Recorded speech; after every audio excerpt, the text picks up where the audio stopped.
மாட்ட முடியாத மேல வந்து விடுறா. அண்ணே மாடு பின்னாடி குத்தி இருந்துச்சுண்ணே. யோ போயா போயா, சீக்கிரம் பஞ்சர் போடியா.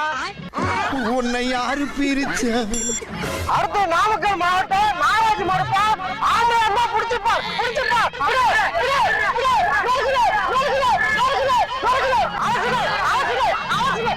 மாறு மாறு மாறு வெற்றி பெற்றதா மாட்டுக்கார வந்து பரிசு வாங்கிப்பா. உனக்கு ஒரு குண்டா. ஓடியா ஓடியா ஓடியா ஓடியா ஓடியா. என்ன ஜல்லிக்கட்டு நடத்துறீங்க? உள்ளூர்காரங்கள கட்டில பீரோ தரீங்க, வெளியூர்காரங்கள பார்த்தா இழிச்சாத மாதிரி இருக்கீங்களா? எங்களுக்கு மட்டும் குண்டா தரீங்க. வந்து ஓவரா பேசாதா. உன் மாடு ஜெயிச்சிச்சுல, சந்தோஷமா வீட்டுக்கு போ. ஏப்பா அடுத்த மாடு வரங்க. ஏப்பா மாட்ட ஒழுங்கா போடு. மாடு புடி மாடு மாட்ட விடுப்பா. மாட்ட விடு. இந்த மாடு குத்தி ஒருத்த வந்தானா அவன் செத்துட்டானா? அலங்கார பந்தலிலே அழகாக படுக்க விட்டோ